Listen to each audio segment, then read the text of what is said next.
Pour les États-Unis, le sujet de la Chine, c'est la compétition totale. C'est-à-dire que la crainte sur le militaire ou le nucléaire s'inscrit sur le fait que la Chine aujourd'hui c'est une puissance incontournable qui fait le match aujourd'hui avec les États-Unis sur le commerce, sur l'économique, l'industrie, la technologie, etc. Donc tant que les États-Unis peuvent avoir une longueur d'avance sur le terrain militaire, nucléaire ou autre, c'est un des rares domaines où les États-Unis peuvent encore vis-à-vis de Pékin se sentir supérieurs. Ce n'est pas du tout la même chose avec les autres 3 pays du Conseil de sécurité, les puissances dotées officiellement, Russie, Royaume-Uni et France, qui sont 3 puissances déclinantes économiquement, démographiquement, et qui sont des puissances de seconde catégorie aujourd'hui par rapport à la Chine et aux États-Unis. Mais vous le savez très bien, comme à chaque fois quand on parle du nucléaire, la crainte de beaucoup, et peut-être dans ceux qui nous regardent, c'est de dire, bon, est-ce qu'on met une pièce dans la machine de l'escalade ? Je voudrais maintenant vous proposer cette déclaration du ministre des Affaires étrangères français. Il était notre invité hier sur LCI.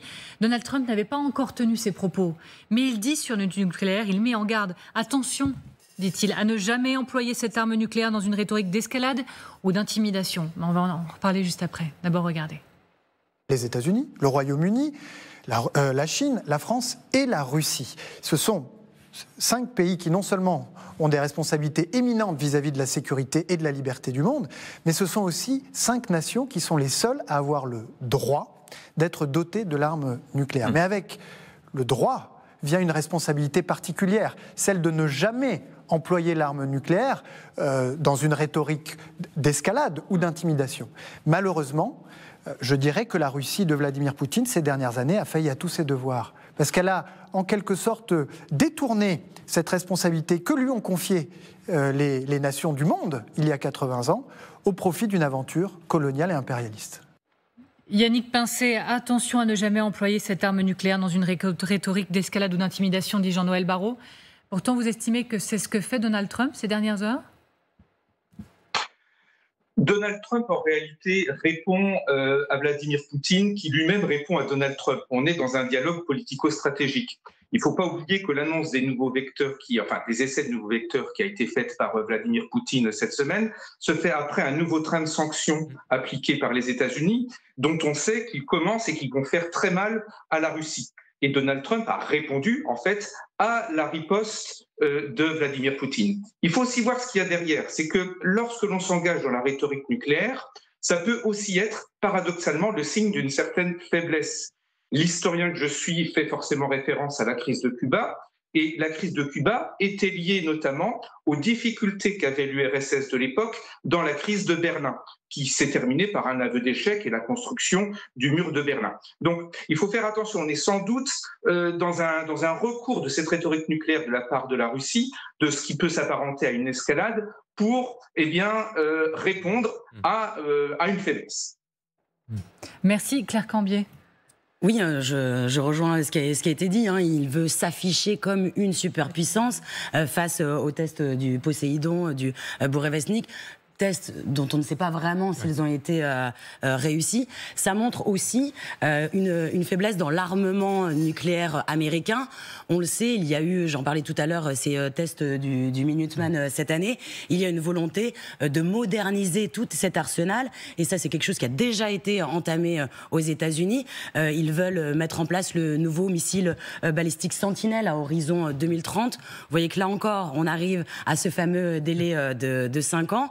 Et cette crainte, en tout cas du surarmement, elle est clairement entre les 3 grandes puissances aujourd'hui, mais on voit aussi que ça pousse aussi les velléités des autres pays. Quand, par exemple, Donald Trump autorise la Corée du Sud à construire un sous-marin nucléaire sur leur sol, on voit au final que la course à l'armement, elle ne va pas être limitée à ces 3 grandes puissances, et c'est là aussi le danger. Je vous ai beaucoup ramené à la Chine depuis le début, mais effectivement, ouvrons le volet qui concerne la Russie, parce que tout le monde, ou presque, et même vous sur ce plateau, vous vous accordez à dire que c'est parce que défié par Poutine ces derniers jours que Trump a ordonné cette reprise d'essais d'armes nucléaires aux États-Unis. Chaque jour ou presque, une menace de Poutine sur fond nucléaire. Mais pourtant, il ne voit pas le rapport, M. Peskov. Le président Trump a mentionné dans sa déclaration que d'autres pays procédaient à des essais nucléaires. Jusqu'à présent, nous ne savions pas que quelqu'un effectuait des essais. Et s'il fait référence aux essais du Burevestnik, il ne s'agit en aucun cas d'essais nucléaires. Les États-Unis sont un pays souverain qui a le droit de prendre ses propres décisions souveraines. Mais je tiens à rappeler la déclaration du président Poutine, qui a répété à maintes reprises: si quelqu'un s'écarte du moratoire, la Russie agira en conséquence. Oui, mais enfin peut-être que Donald Trump fait référence aux dernières annonces de Vladimir Poutine. En effet, la Russie qui a annoncé hier avoir testé un drone sous-marin, le Poséidon. Alors, un nouveau drone sous-marin à propulsion nucléaire, capable d'emporter une ogive nucléaire, voilà, drone naval submersible qui est capable de se déplacer à 200 km/h. Il serait extrêmement rapide, plus rapide qu'une torpille, que n'importe laquelle d'entre elles en tout cas. Et sa charge nucléaire permettrait de déclencher un raz-de-marée près d'une côte. Bon, ça on a un petit peu de mal à y voir clair, ça c'est sûr. On a les infos qui nous parviennent. Mais des mots qui résonnent avec un autre missile qui est équipé lui aussi d'un moteur nucléaire dont la capacité de vol pourrait être quasi illimitée. Ce serait même un Tchernobyl volant. C'est le fameux Burevestnik dont on vous a beaucoup parlé sur cette antenne ces dernières heures. Ça fait quand même une accumulation en 4 jours de menaces avec le mot nucléaire dedans, dans les airs ou en mer. De quoi est-ce le nom, général ? Non, mais je crois, enfin tout ce qu'on évoque là, on en parlait déjà depuis il y a plusieurs mois déjà. Hein, donc on n'a que finalement des phases supplémentaires de mise en œuvre de nouveaux matériels. Maintenant, je crois que peut-être la question qu'il faut se poser, pourquoi maintenant, hormis tout ce qu'on a évoqué, rapport russo-américain ou sino-américain, il y a aussi la question de la fin des traités assurant le contrôle des armes nucléaires. Le traité New Start, qui a été signé en 2011 avec Obama, s'achèvera le 26 février prochain. Voilà. Et déjà, il est plus respecté. Les uns et les autres se sont désengagés. Le traité d'interdiction des essais nucléaires, le TIAN, aucun État nucléaire ne l'a signé. Donc, en fait, on est dans une situation d'architecture de sécurité nucléaire qui, aujourd'hui, a besoin d'être rénovée, réharmonisée. Et c'est un peu ce que disait d'ailleurs le ministre des Affaires étrangères hier. Il parlait de nouvelle architecture de sécurité pour nous.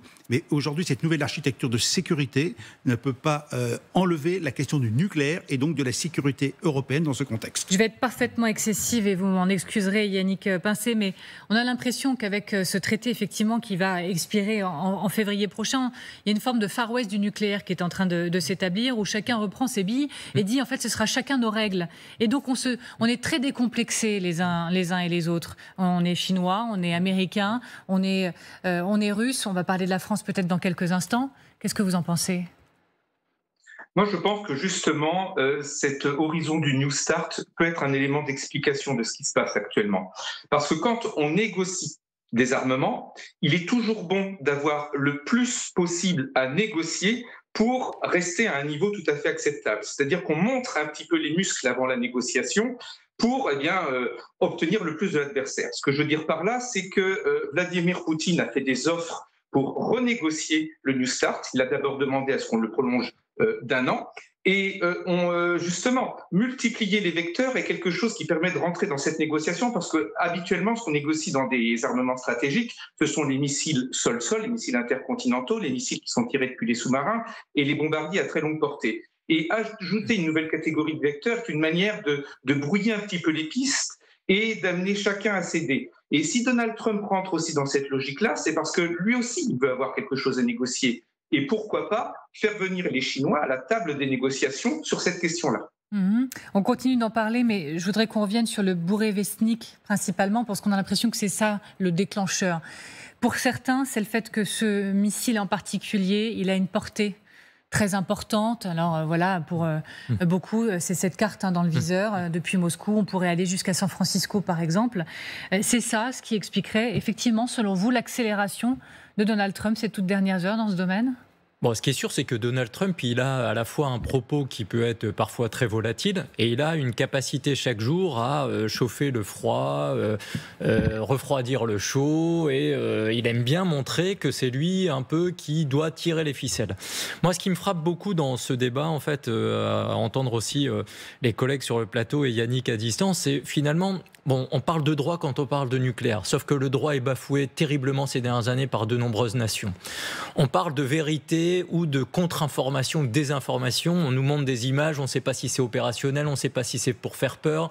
On parle de certains missiles côté russe pour dire qu'on est capable de faire du mal, mais on ne sait pas s'ils sont en capacité de les tirer. Et puis en même temps, vous avez le porte-parole du Kremlin qui derrière sort la musique pour dire non, vous inquiétez pas, tout ça a été pris trop au sérieux, etc. Bon, donc la vérité est bafouée par ailleurs.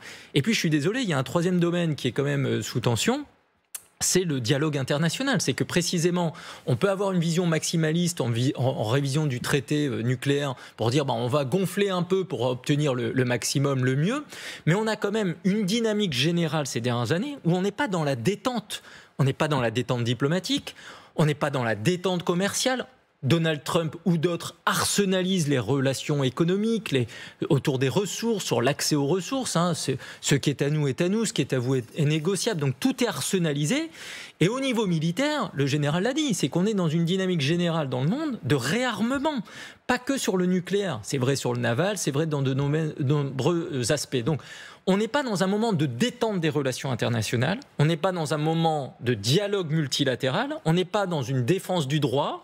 Contrairement à ce que pourrait espérer le ministre des Affaires étrangères français, il a raison, mais en même temps, le monde de 2025 est brutal, il est véloce, et comme il est véloce, Donald Trump, d'un jour à l'autre, il répond aux puissances désinhibées dont vous avez parlé vous-même. Et Donald Trump, il n'est pas européen, c'est-à-dire que le droit et la diplomatie, c'est pas sa tasse de thé. Donc s'il faut montrer que c'est encore lui le plus fort, il va jouer au plus fort. Et encore une fois, il sait que le seul très fort capable de rivaliser les États-Unis aujourd'hui, c'est la Chine. Et donc, surtout pas se fâcher avec Xi Jinping. À la rigueur, vaut mieux ne pas se fâcher avec Xi Jinping, mais se fâcher avec Poutine. Et ça, ce serait une très mauvaise nouvelle sur les relations internationales, parce que si Trump et Poutine montent crescendo au clash, je pense qu'on a de sérieuses craintes à avoir, nous, Européens. Mais on a un petit angle mort potentiellement dans les discussions qui ont eu lieu entre Xi Jinping et Donald Trump, c'est qu'on sait qu'ils ont parlé longuement de l'Ukraine. Est-ce qu'on peut imaginer que Trump réussisse, avec peut-être cette pression du nucléaire, à pousser Xi Jinping, qui a toujours refusé de mettre la pression sur Poutine, à le faire ? Alors, je ne pense pas que ce soit l'argument qui fera plier le président chinois. Oui, il a été indiqué qu'ils en avaient parlé longuement, mais ce que dit Donald Trump aussi, c'est nous allons voir si on peut obtenir quelque chose. C'est quand même très, très flou. Ça montre que pour l'instant, il n'y a pas du tout d'avancée qui a été obtenue. Et donc, peut-être que oui, le président américain, Trump, essaye de faire le même jeu que Poutine, en utilisant l'arme nucléaire comme moyen de pression plus que comme une dissuasion, mais on l'a bien vu avec Poutine, ce n'est pas quelque chose qui fonctionne. Général, sur ce point, Xi et Trump qui parlent de l'Ukraine pendant de longues heures. J'exagère un tout petit peu. 1h40. Minutes. Bon, moi, j'y crois pas trop, en fait. Vraiment, je suis pas vraiment sûr que c'était l'objet de cette rencontre. Ils ont parlé de terres rares et droits de douane avant toute chose. Mais ils ont fait savoir que l'Ukraine avait été un sujet. Oui, mais là, j'avoue qu'on n'a pas assez d'éléments pour faire une analyse sérieuse. Je dirais que pour moi, je le vois mal. Je vois mal. Qu'on parle du nucléaire, oui, parce qu'il y a une menace. N'oublions pas le premier plan proposé par les Chinois en 12 points en 2022, où effectivement, on évoquait le nucléaire du côté chinois en disant que ce n'était pas une solution pour résoudre le conflit. Peut-être là, il y a un lien. Mais à part ça, moi, je ne sens pas quand même un rapprochement sino-américain sur le dos de l'Ukraine. Pour moi, je ne le vois pas. Mais j'avoue que je n'ai pas beaucoup d'éléments pour dire autre chose. Je trouve que c'est très succinct et qu'en permanence, quand Trump revient d'une réunion internationale, en permanence c'est génial, en permanence c'est formidable, en permanence il a obtenu plein de choses, et puis quand on va au bilan, on n'a pas grand-chose. Alors le problème, c'est qu'on reste dans l'incertitude permanente, et là, je pense que c'est assez grave. À la table du nucléaire mondial, il y a la France. Et c'est un peu provoque ce que je vais mettre sur la table, il faut se le dire, mais en 1996, la France procédait à son 6e et dernier tir d'essai nucléaire dans l'atoll de Fangatofa, dans le Pacifique, au sud de Mururoa. Un tir d'une puissance de 120 mégatonnes, le plus puissant de la série, mais c'était le dernier. Est-ce que vous imaginez un instant, Yannick Pincé, que dans la surenchère autour du nucléaire à laquelle nous assistons depuis un bon moment maintenant, et dans ce Far West sur le sujet potentiel avec la fin du traité New Start dès le mois de février prochain, la France pourrait se repositionner et dire qu'elle va à nouveau, d'une manière ou d'une autre, tester son nucléaire? Alors déjà, je tiens à préciser que la France, tout comme les États-Unis, continue de tester leurs armes nucléaires, puisque nous nous sommes dotés de programmes de simulation, c'est-à-dire que nous avons à côté de Bordeaux un système de laser mégajoule qui simule la chaleur que provoque une explosion nucléaire, et ceci est confirmé par des supercalculateurs. Les États-Unis ont cette même technologie, c'est-à-dire que nous n'avons pas besoin, pour garantir la fiabilité de nos armes nucléaires, de réaliser des explosions réelles. Si jamais une puissance se met à le refaire, que ce soit les États-Unis, la France, je n'imagine pas, mais si les États-Unis se mettaient à le refaire, ce serait avant tout un signal politique majeur et non pas d'une utilité stratégique. Donc ça, c'est important de le poser sur la table. Mais je vous voyais prendre des notes et réagir. Allez-y. Oui, non, parce que je trouve que ce que dit Yannick est précieux, le spécialiste qu'il est, c'est-à-dire qu'on peut aujourd'hui faire par des simulations, par des jumeaux numériques, tester des choses pour voir comment les choses fonctionnent et s'assurer qu'elles fonctionneront si besoin. Mais rappelez-vous quand même que dans les années 90, dans un contexte sociétal qui était quand même pas le même qu'aujourd'hui, cet essai à Mururoa français avait déclenché une tempête de critiques sur le terrain environnemental et écologique, dans un moment géopolitique très différent. Aujourd'hui, moi je vois mal la France refaire ce genre de test en grandeur nature, pardon pour l'expression, non simulé, sachant, le signal politique que ça donnerait, alors que la France tient un discours d'apaisement, de détente et de diplomatie et de dialogue, faute de moyens de pouvoir proposer autre chose, et par ailleurs, dans un contexte quand même écologique et environnemental que l'on connaît, où la France défend sur ce terrain, encore une diplomatie active et un rôle à l'international. Donc il ne s'agirait pas de faire quand même un essai qui aurait beaucoup de préjudice sur l'image de la France dans le monde, au-delà d'un aspect opérationnel, mais là qui m'échappe. Allez-y, Claire. Juste, la France continue aussi ses tests pour les vecteurs. Par contre, il y a quelques jours, le M51 qui a été testé dans sa 3e version, où il peut avoir, je crois que c'est 10 têtes nucléaires, transporter 10 têtes nucléaires. Donc il y a des tests et de la modernisation aussi de l'armée française dans ce domaine. Effectivement, une communication même française qui normalement ne communique pas sur le sujet, elle le fait en raison de la menace russe. Ce sera d'ailleurs l'objet de notre grand dossier tout à l'heure. Merci beaucoup Claire de nous permettre de le signaler. Je sais que vous vouliez réagir encore une fois, Yannick Pincé. Allez-y, je vous en prie. Oui, tout simplement pour dire que la France ne peut pas reprendre ses essais nucléaires parce qu'elle a totalement démantelé ses installations. Donc c'est engagé après l'ultime campagne de 1996 un arrêt définitif des essais nucléaires et elle a été la promotrice à l'échelle mondiale d'un traité d'interdiction complète des essais nucléaires qui est cependant très fortement menacé par la situation actuelle. En quelques mots, Général ? Déjà, la France ne l'a pas signé. Donc elle le mettait peut-être en avant, ce traité, mais en fait aujourd'hui on est bien dans une situation de danger. Non, elle l'a pas signé, j'ai regardé la liste. Non, c'est le traité d'interdiction des essais, pas le traité d'interdiction de l'arme nucléaire. Ce n'est pas le même traité. Ah d'accord, très bien. Mais c'est 67, 8-67. Ouais, d'accord. Mais bon, peu importe. C'est ça, c'est 96. 96. Donc le tien, on parle bien du tien. Bon, bon. Le tien, c'est 2017. Bon, pas grave. En plus, le temps va nous manquer, là, je dois quand même vous le dire. En tout état de cause, aujourd'hui, je me répéterai en disant que la situation internationale est devenue extrêmement dangereuse et que le fait d'intégrer dans toutes nos discussions de relations internationales la dimension nucléaire fait qu'on est obligé de s'y intéresser. Et finalement, c'est ce qu'a fait la loi de programmation militaire française, puisqu'on va moderniser nos armes en grande quantité.